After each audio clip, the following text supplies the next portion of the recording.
hours a day you waste or how many hours a week you waste. And the classic answer is something like 4 to 6 hours a day. You know, inefficient studying, watching things on YouTube that not only do you not want to watch, that you don't even care about, that make you feel horrible about watching after you're done.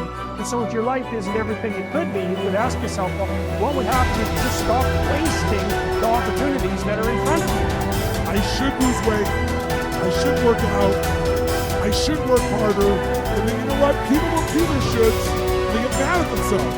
And suddenly the thing you said should happen has to happen. That's when human beings change. Let's make it happen right now. Me and you, let's make it happen right now. Me and you, because you're smart enough. Progress has been made, but you got to keep on working. It's like God. You can't find the illusion that we have made it. No, let me tell you something. You got to keep on working. And we're going to make it happen, my man. Hey, sister, we're going to make it happen, but you got to get out your comfort zone. Because the next time you get an opportunity, you got to be ready. Because we're turning dreams into reality. Just start working at it just a little bit, but do find out what your work is and hold on to it and don't let your dream go. Don't let it go. Unless you've made some major mistakes in life, you haven't started living yet. So a lot of people, if you've never made any major blunders, made some major mistakes, lost some serious money, taken some serious risks, you haven't started living yet. Going through life quietly, tiptoeing safely to an early grave? No, no, no, no. You got to take some chances. You want to bring some adventure to your life.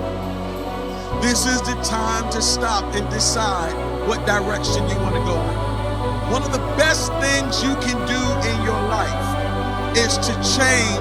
Maybe on the page of your story right now, you see nothing but failure.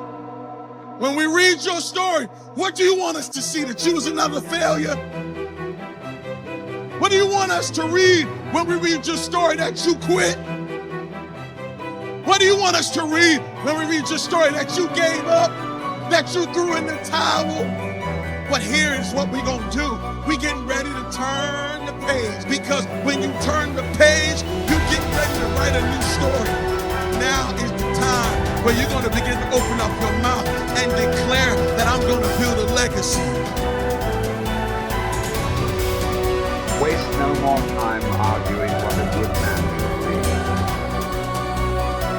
Instead, be one and leave a lasting legacy for the next generation.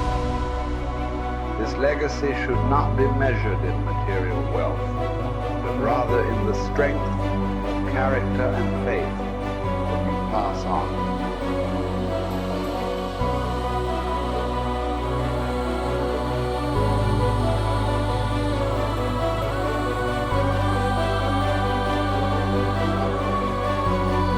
I genuinely am a force to live in the world. You may not understand that yet, but you will eventually. And I genuinely believe I'm acting under the instruction of God to do good things. I want to make the world a better place. I genuinely believe my legacy is a good legacy. And I believe that eventually, when the legacy media catches up, they're going to understand I'm a good, positive influence. I think a man should have absolutely no interest in whether he's actually happy. If I wake up and I'm unhappy, I will do the exact same things as if I am happy. I will go to the gym the same. I will work the same.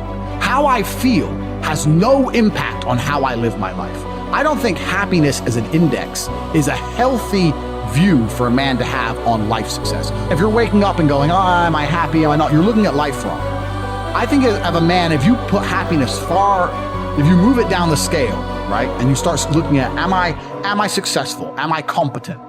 You know, am I achieving things? Am I respected? If you start to look at these indicators of your life, you're going to end up being happier without actually analyzing if you're happy or not. But we talk about weak men. This is what's scariest about this entire agenda they're trying to purport. Because their ideas, like the feminist idea and like the mainstream idea and like Logan Paul's ideas, all their ideals is if we weaken men, then if they become weak enough, they'll no longer be a threat. And I argue that point absolutely. I think the most dangerous men on earth are the weak men. I think inside of every single man, we're born with a fire inside of us that we do not control can destroy ourselves and other people. And if you look at men who have no emotional control, because that's what they're trying to teach us to have. They're saying, listen, you're a man, you're allowed to just cry all the time and have no emotional control, no stoicism, just react to your emotions. Do you know what happens when you tell men to just react to their emotions? Anger. You have school shootings, you have rape, You have violence. That's what happens when you tell men to have no emotional control. These school shooters are kids with no emotional control. Rapists are men with no emotional control.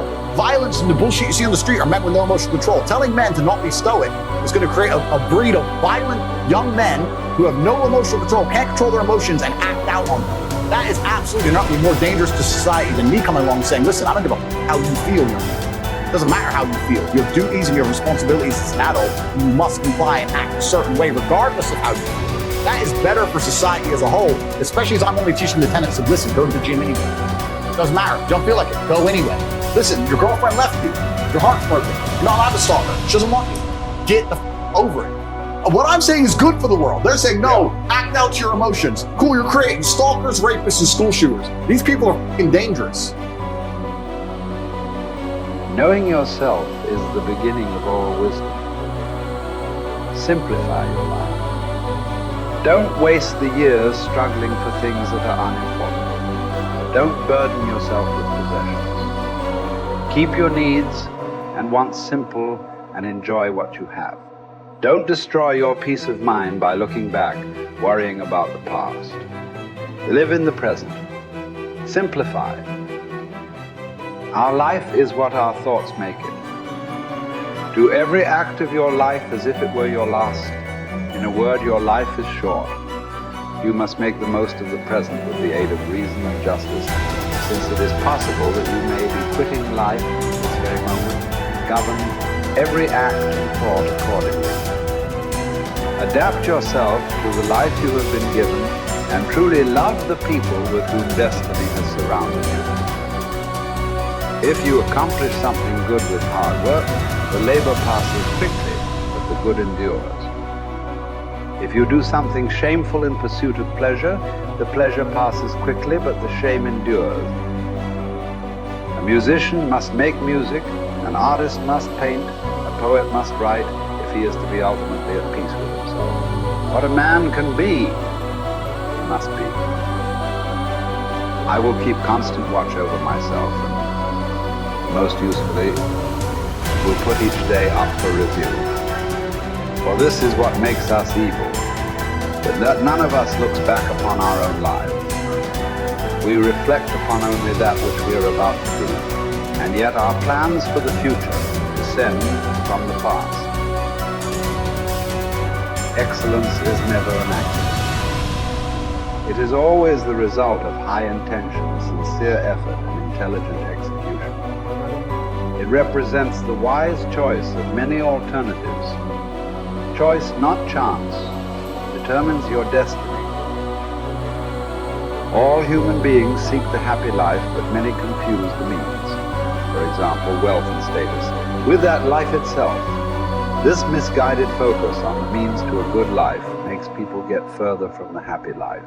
The really worthwhile things are the virtuous activities that make up the happy life, not the external means that may seem to produce it. Mark how fleeting and paltry is the estate of man. Yesterday in embryo, tomorrow a mummy or ashes. So for the hair's breadth of time assigned to thee, live rationally and part with life cheerfully, as drops the ripe olive extolling the season that bore it, and the tree that matured. Spend your brief moment according to nature's law, and serenely greet the journey's end as an olive falls, when it is ripe, blessing the branch that bare it, and giving thanks to the tree that gave it life.